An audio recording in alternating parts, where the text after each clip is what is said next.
Sandra, Nicole. Nicole, this is Sandra, he said, as if introducing a pair of strangers at a dinner party. I looked at the poor girl, naked and shivering, obviously confused and scared as hell. Do you think she's going to make it out? I want to say yes. This is Sandra right here. This is her. She is African-American. She's, I'll tell you right now, sweet as peach cobbler pie. And this is from Nicole's words. She's got a very low IQ. At the time, she would be rated in the terminology of the time, just so you guys know exactly where her IQ's at. She would be recognized officially as mildly retarded. So this is her coming down the stairs. To join Nicole in the hole? Yeah, exactly. Gary's not like this. Why is he doing this to me? He's my friend. He's a good man.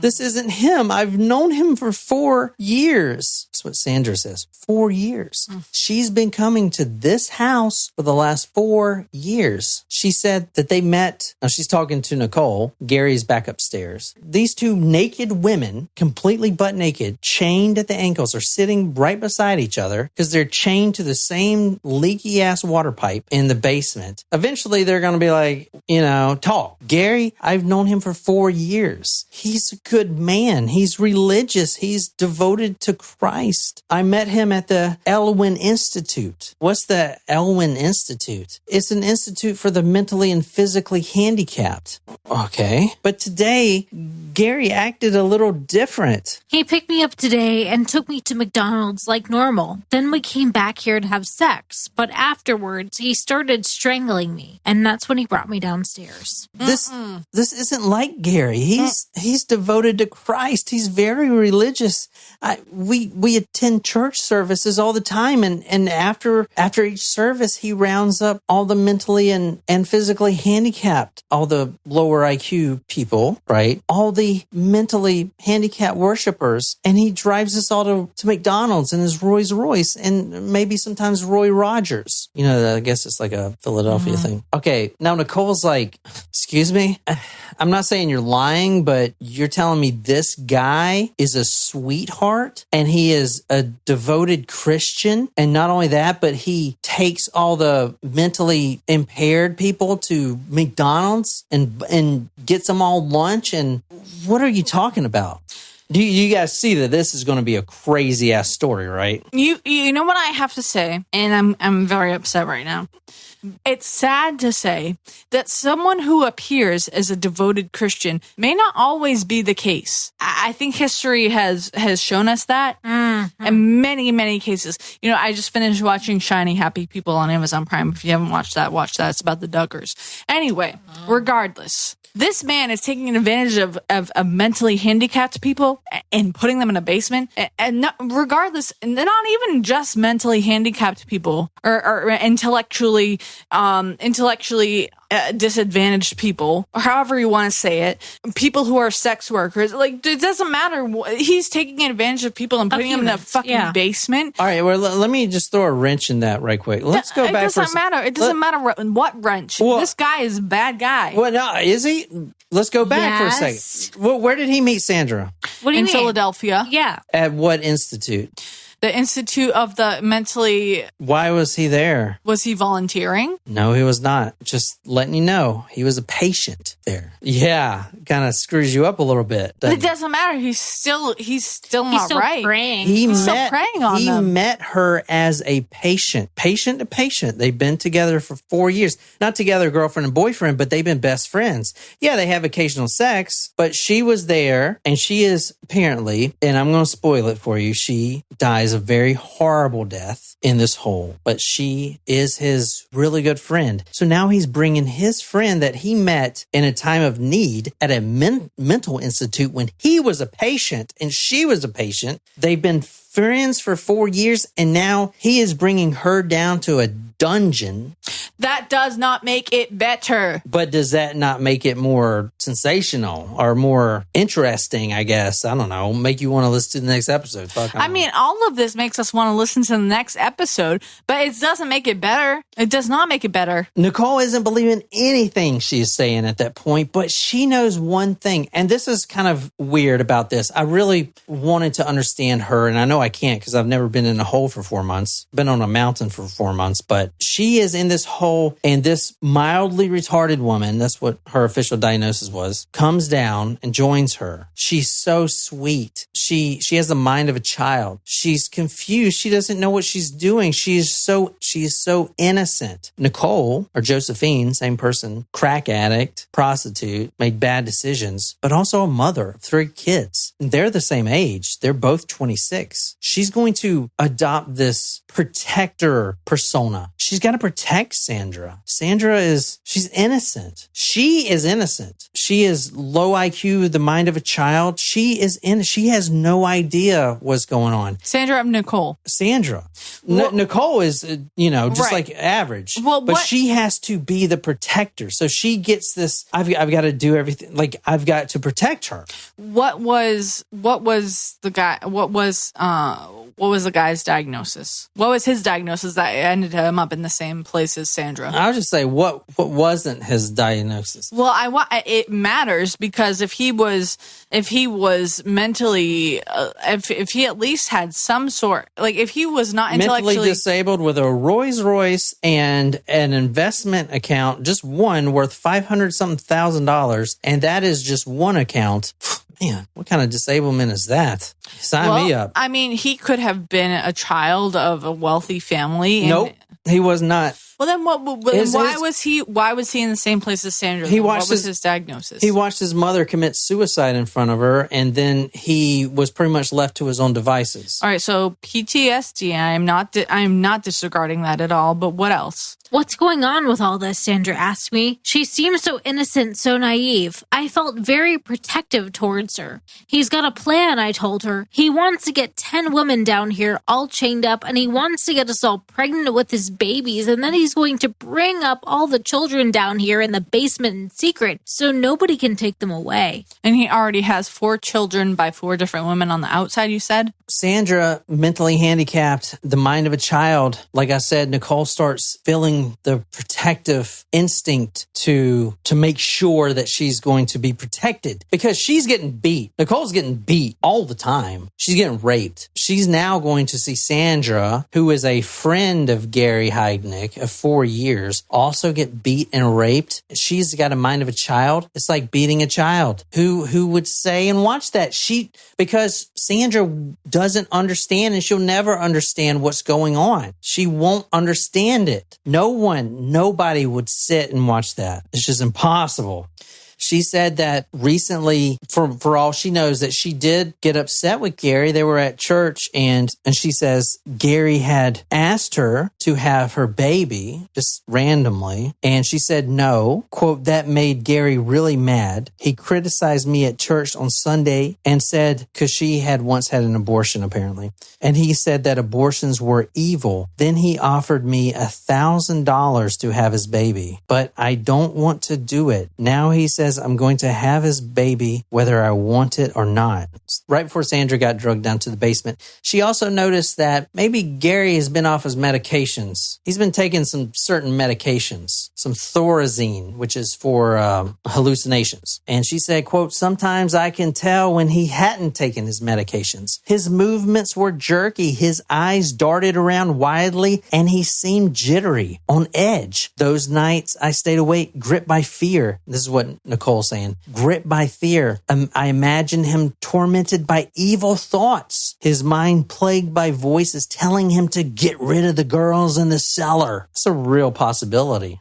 Sandra fell into the routine as well. The routine is basically get up morning. Gary comes down with some bread, some water, takes you out of the hole. He rapes both of you. He always starts with oral sex. So there's two girls there. He shoves his penis, which he, as you'll see in his psychology, calls his Peter. He shoves his Peter into one of the women's mouth, and then he ejaculates into the other one. Always going to do that. He's trying to make both pregnant, so he switches back and forth. And then he starts to dig the hole, and then he leaves. And then he comes back and does the same thing.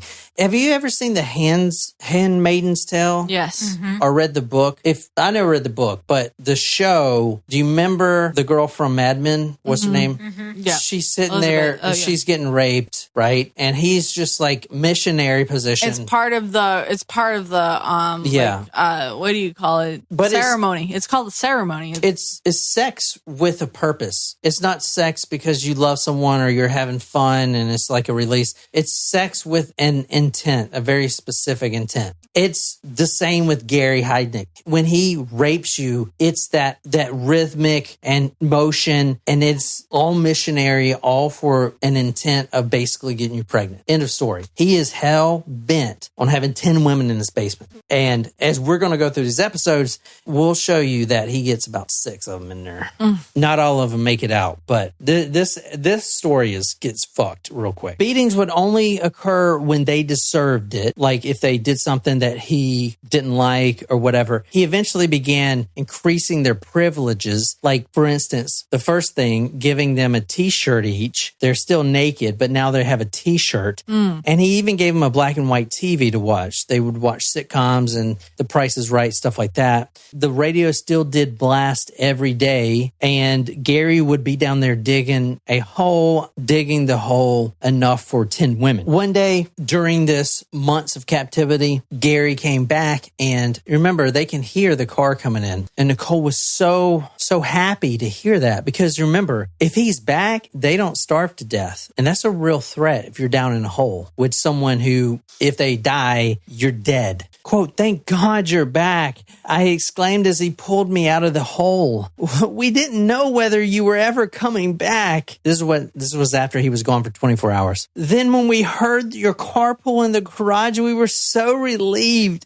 We were so happy because, we figured you may have gotten into an accident or something." Nicole is like bonding with this guy. "I'm so happy you're back." Oh, God. Babbling on and on and on and on. Wait, 1 second. How did you know I was back? Oh, the radio's on. Hold on a second. So he showed. Hold on a second. Yeah, I was gone for 24 hours, but you knew I was back because you heard my car coming in. That's not very soundproofed.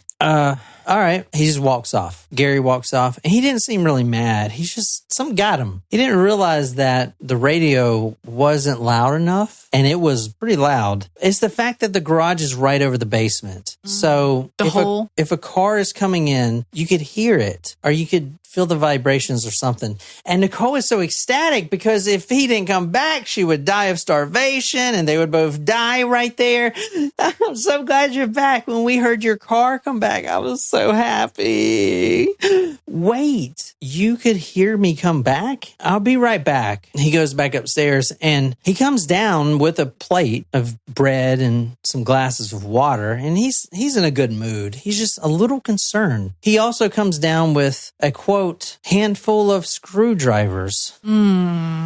He's talking. He's like, "Listen, guys." Now, he's really jovial at this point. This is the thing about Gary Heidnik. He only is the monster when you mess up, when you step out of line. Then he's only beating you to get you back in line. Oh. He's talking to you while he's digging the hole the whole time. Bullshitting, getting to know you. Getting to know all about you. He's real nice. He's very just methodical. Like, you're here to get pregnant, but I'm not going to be mean to you for no reason. I'm not just a dick. He's not a dick. Yeah. He's gonna. I would argue he's he is. He's a nice guy. He's a nice guy. He treats them really well. Nope, he doesn't. He brings down a fridge, an ice cream fridge, eventually. So yeah, he does. Oh, they have some sustenance and some Chinese food. So I mean, I don't know if that's like going to negate the other stuff. But during the day, he's nice, and he's nice now. He's just a little concerned. So hold on a second. Yeah. You could hear. Hang on. You could hear my car coming. That. Oh, we got problems. That is a little problem. I thought the radio was a little louder. Hold on a second. He comes back. He's got a plate of bread and water. Guys, I know you haven't been fed. I've been gone for 24 hours. He also comes back with a, quote, handful of screwdrivers. And they're eating the bread. And he says softly, all right, this is going to be kind of interesting. And everything is fine, girls. Everything's fine. Now, Nicole, I know you're the screamer here. And, I done caught you before screaming and stuff. I don't want this to be a big thing. And I don't want you really screaming too much during this. Now, don't you go screaming when I do this, he warned her. My heart was in my mouth. What was he going to do? Straddling her, he took one of the screwdrivers and deliberately pointed it into her ear and started pushing it in hard. Ah! She screamed in agony. My mouth fell open in horror, a silent cry hanging in the air. Y'all can hear my car come back, but maybe I should pop those eardrums. Sandra is screaming. You would be screaming if someone pushed a screwdriver into your ears, even after the blood starts dripping down your cheek, down your earlobe, until he hears that little, that's your eardrum popping. Once he hears that, he knows that, okay, they probably can't hear now. He's got to do both sides, though. You got two ears. Oh. Nicole is next. She just watched Sandra go through this, screaming. She's trembling. She's is the worst pain she's ever experienced. Nicole was in shock, shaking her head. She's not moving. She's not trying to run. She's just shaking her head, like trying to get out of her mind, trying to get into another spiritual plane. Quote, and soon enough, Gary pushed me onto the ground and he had his full weight of his body on top of me. Her cheek is pressed down on the earth's soil. She can smell it. She can't move. It's just, she's all scrunched up. She can smell the richness, and he's not being mean. He's not being aggressive, but he is making sure she's not going to move a fucking inch while he puts the screwdriver inside of her ear. That's why we're drinking screwdrivers. We had already finished ours. I had to say, as someone who is like, I would be remiss if I thought that I was the only person in the world to put like a Q-tip in my ear to try to remove that earwax, or like even like a paperclip or something. It goes a tad too far. A paperclip? But you gotta, once I learned that the Q-tip was impacting, you gotta get something that will take it out. What? Anyway, regardless, a screwdriver definitely will not solve your problem of having a blocked ear. And blocked ear, it will. It busts your eardrums. They can't hear shit now. So, what do you think? I'm going to admit myself as a fan of a Dr. Pimple Popper. That's just who I am. Okay, you know what? There's nothing wrong with that. There are a lot of us out there. What are you talking about? Dr. Pimple Popper, the people who watch the pimple popping. What are you fucking talking about, Jen? The people who think that removing, We're talking about shoving a screwdriver in someone's ear. Yeah, exactly. So there are videos out there also that are a little worse than the pimple popper that are like get the earwax out of the ears, and like none of them use screwdrivers. But like I just can't like there's nothing. It's a torture device. Like I mean, honest to God, like a screwdriver. I don't understand. Like how can I just still don't understand how this man, who was, according to John, a resident or a patron of the home of the, what was the name of the place that our second guest was from? What? The second guest of the hole. What was the name of the place she was at? What? I don't know what you're talking about. Jen, can you speak English? We have two people in this hole, Nicole and Sandra. What was the name of the place that she was a patron of? I don't think he said the name. Jonestown? No, I don't think he said the name of the facility. Eldwin, Jen, what does it matter? I just don't understand how, if he was also a patron of Eldwin, how he was a patient, not a patron. Same thing. No, patient. No, that's very different. A patron is a donor. Yeah, fucking Brandon. A patient is someone who is actually in the facility receiving treatment. Okay, he was a patient. Brandon and Martin are patrons. Yes. Courtney and Schramm are patrons. He's a patient. Okay. That's even worse. That's even worse. Okay, What are you talking about, dude? How is he able to be on his own and at the point where he lures these people to a hole in the ground and puts screwdrivers in his head? Like, what is this guy's deal? He's rich, yeah. He's actually very smart with investments. I wish I was that smart. Both women, both sides of the year. Sandra and Nicole were both after this curling up like babies on the floor, blood oozing down their earlobes, holding onto each other, crying loudly. They're both naked, remember? Quote, now we were two naked women, complete strangers lying side by side in little more than a shallow grave. It was crazy, weird, and extremely frightening. Well, they're strangers no more. The whole time she's saying, I don't understand it. Sandra's saying, I don't understand it. Gary's my friend. I love him. Why would he be doing this to me? Is this before or after he popped her eardrum? Because I feel like how would Nicole know that she was saying that if her eardrum was popped?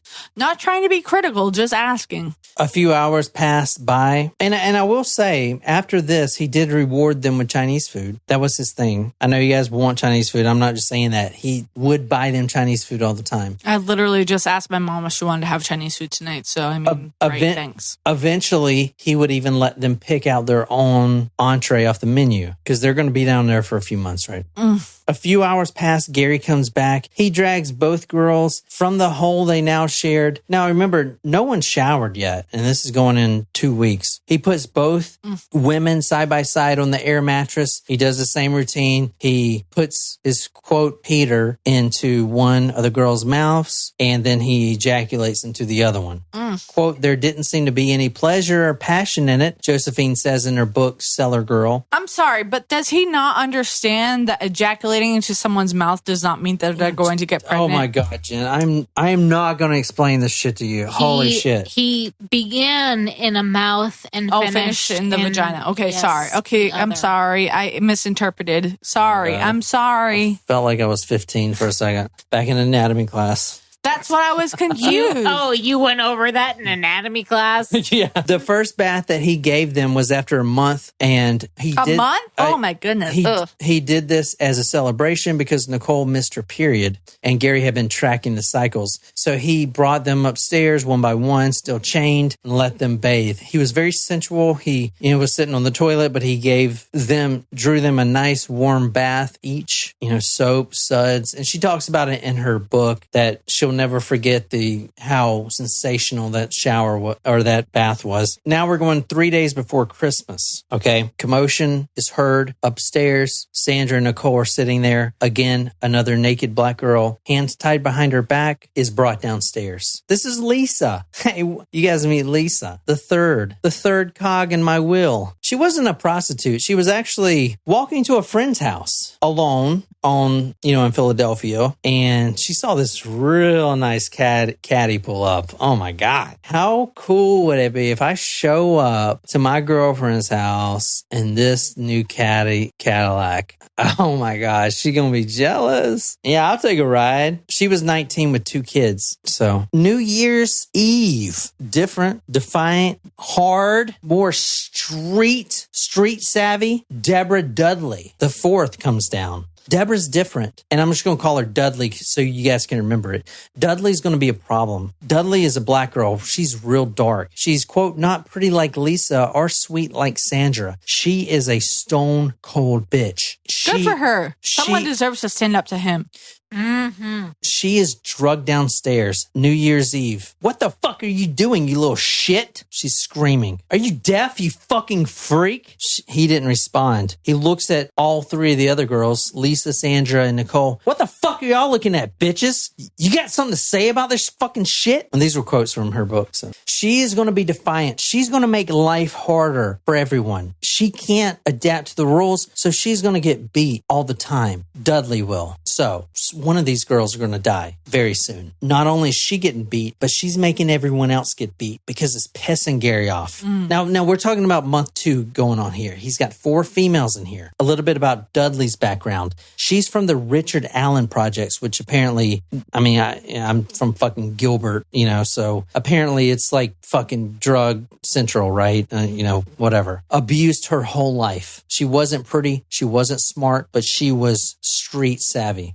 Every moment of every day from the time she arrived, she fought Gary. She refused to get in the hole. She didn't want to submit for sex, and she shouted and yelled at him every time. She shouted and yelled at him even when he wasn't there. There's going to be a weird dynamic that occurs here. You have 4 women in a hole, and it's about to be more. You're going to have a pecking order. Now, we're talking about 4 months that go by. There's going to be a pecking order. At the top of the pecking order is Josephine, Nicole. Her book presents herself, and I believe this is accurate, what her words are. But when some of the other captives do escape, because only a few of them end up dying horrible deaths, they say Nicole was also a tyrant.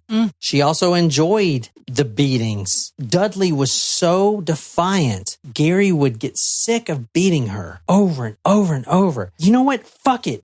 Nicole, you beat her. You beat the shit out of her. So now she's got to beat her. Now, these women are living together, chained up together for months. So think about that dynamic, right? I mean, that is crazy to think about, right?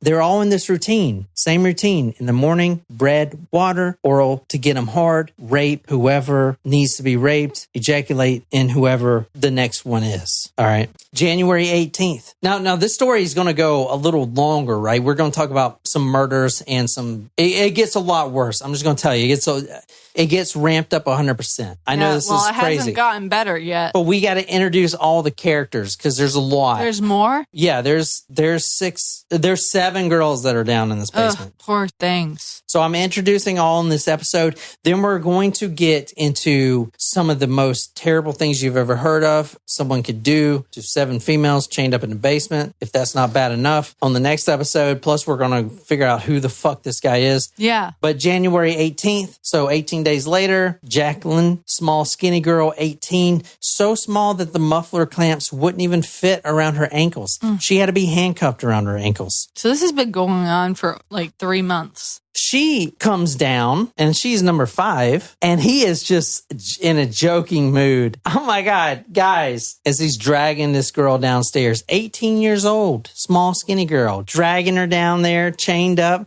Guys, I was on the north side looking for a girl and I see some hooker in front of one of the hotels. So I stopped to pick her up. Anyway, she's about to get into the car when Jacqueline here comes racing over from the other side of the street. She's shouting, "Don't pick her up. Don't pick her up. She's got AIDS. Pick me." It's freezing cold and she's jumping up and down, shouting to me to pick her up. So, I let her in my car. That's how his mood is.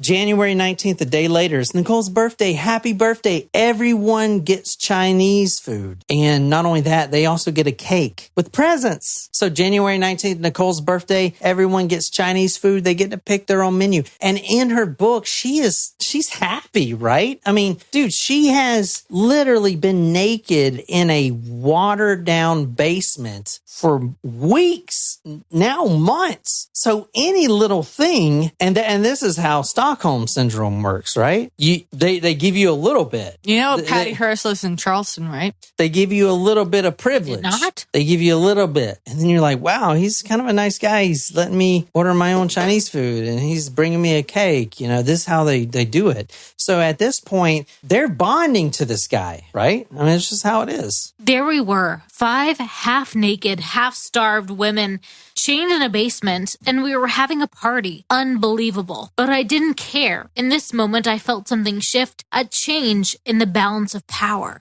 He was thinking about me. He liked me. I didn't care that if the other girls were giving me daggers.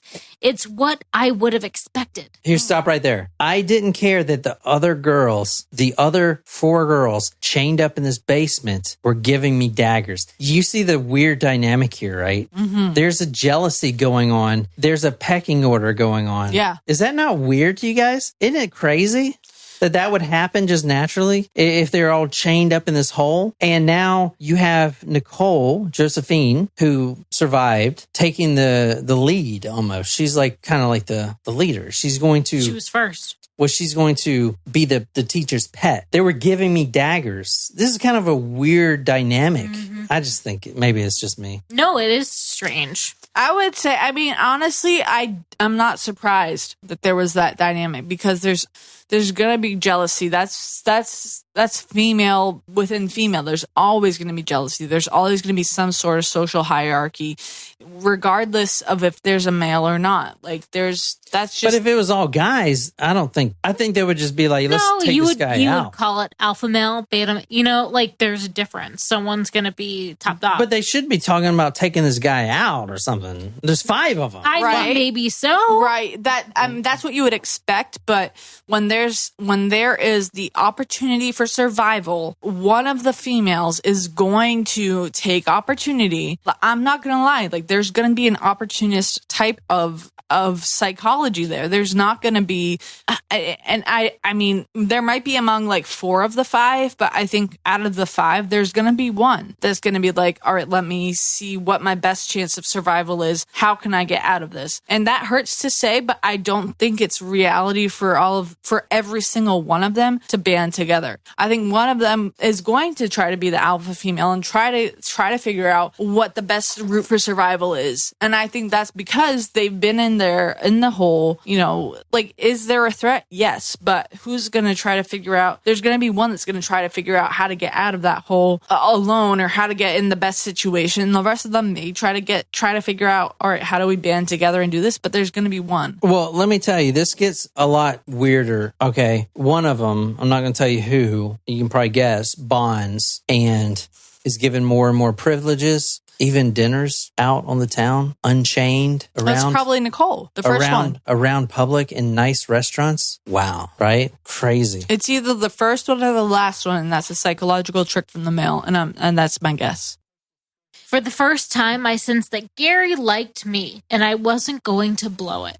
January 19th is Nicole's birthday. How did Gary even know that? She never even mentioned it. But now she's down there in the basement with 4 other naked, chained up girls. And every one of them, Gary and all the other 4, happy birthday to you. Down in this damp basement. Trying to create a sense of camaraderie. Chained up. He gives her a box with a bow on it. It's a nice box. She is ecstatic. All the other girls are giving her daggers.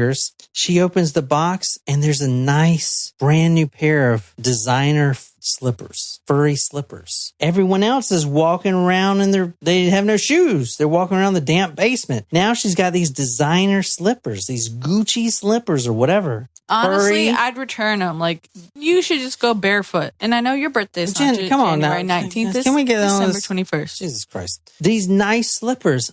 What the fuck? And she puts them on and they fit perfectly and they're so warm. I mean, she's been freezing in this basement. Now she's got these nice slippers and all the other girls are like, I'm so happy for you, fucking bitch. Kind of shit. Seriously. At that point, Gary's favorite song came on. Stand By Me. When the night he asked Nicole is young, will you dance with me? In her furry slippers in this damp basement, Gary and Nicole are in a tight embrace dancing around the cellar to this song. Is this not the craziest effing shit you've ever heard? This is pretty weird. Pretty crazy. All right, I'm gonna stop it, not right here, but I'm gonna go through this sort of quick. About a month in captivity, a little over. This is a couple weeks later. After the 5 of them in there, the 4 of them in there. Sandra gets caught. Sandra is the mildly retarded, the second one. Sandra gets caught. She's pushing the board from the hole a little bit. They're all in the hole at this point. Every time he leaves, she's pushing the board because they're starving for air. Sometimes the air in that basement, especially in the hole, gets really thin. The oxygen gets thin. They can't breathe. They have to switch places getting up to the very tip to get oxygen. And this is for 24 hours straight, all day, every day, for weeks. That gives a whole new meaning to the Holly song. Have you heard that song? All I need is the air that I breathe and to love. All right, Jen, let's do this. She gets caught and she gets punished. Her punishment is pretty severe. There's a beam in the cellar and she is tied to it, one arm up, her left arm up, is tied to this beam for all day, for 24 hours. So she is sitting there, standing up, while everyone else can sit down. Her arm is above her head, attached to a beam. Now, this was going on for a few days. At this point, she's, from what everyone thinks, she's pregnant. She missed her period. Gary's tracking it. But she still needs to be punished because she did something wrong. Right. About day 2 of her standing up, not being able to sit down, her arm suspended above her head, attached to an overhead beam, she starts getting a weird type of sensation, and the other girls notice it. She starts kind of drifting out, falling away from her body. Not dying, but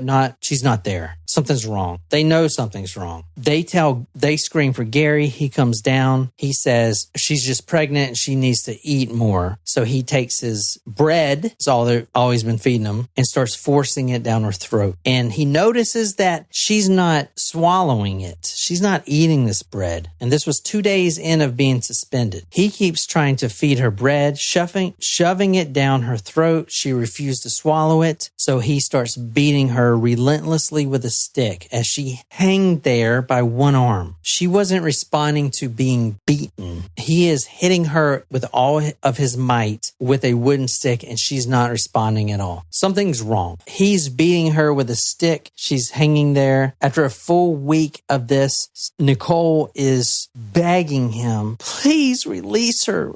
Take her hand off. Unchain her hand. He starts shoving more bread down her throat, knowing that she's got a baby on the way and she needs to eat this food. Finally, he realizes that he should release her cuff, thinking she would kind of come to and be okay. As soon as he unlocks that cuff from the overhead ledge, from the overhead beam, her whole body collapses on the floor. Like she didn't have any muscle movement in it. She just collapsed where she was. Oh no. She still had a pulse, but it got weaker and weaker and weaker. She was choking to death on a piece of bread that Gary had been trying to shove down her throat. She lay there still. I could see she was gone. Her mouth gaped. Drool ran out the side. One eye was open, the other closed. Oh man, that's just a waste of a baby, said Gary. Oh man, that's just a waste of a baby. Okay, let's go back for a second. This isn't Nicole. This is Sandra. Gary has been best friends with Sandra for over 4 years. She's mentally handicapped. He's been with her as a friend, a really good friend. He has been to her parents' house, which still take care of her sister's house where she lives. He has been there. And now these words that he said introduced more fear into Nicole than any others. Oh man, that's just a waste of a baby. No.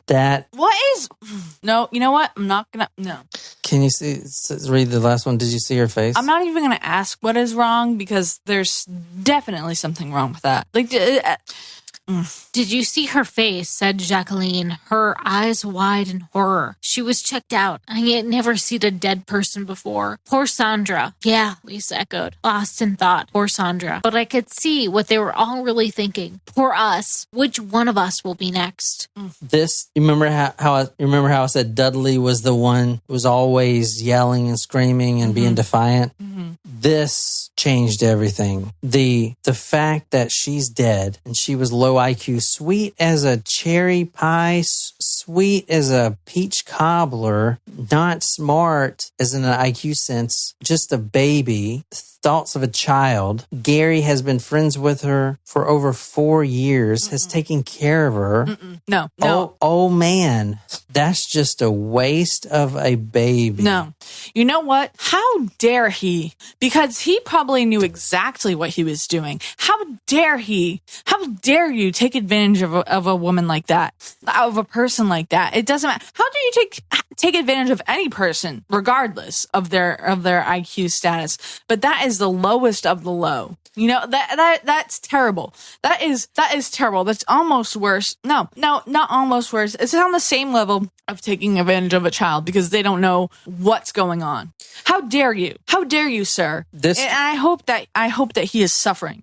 This story gets a lot worse. He finds the joy of electricity in the next episode. And we're also going to talk about who this guy is. I don't even care who he is. I just hope he's suffering. I don't want to really call him Gary Heidnik anymore. I'd rather call him by what he and his parishioners would prefer him Parishioners? his parishioners would prefer him to be called Bishop Heidnik, as he had his own church. What kind of church?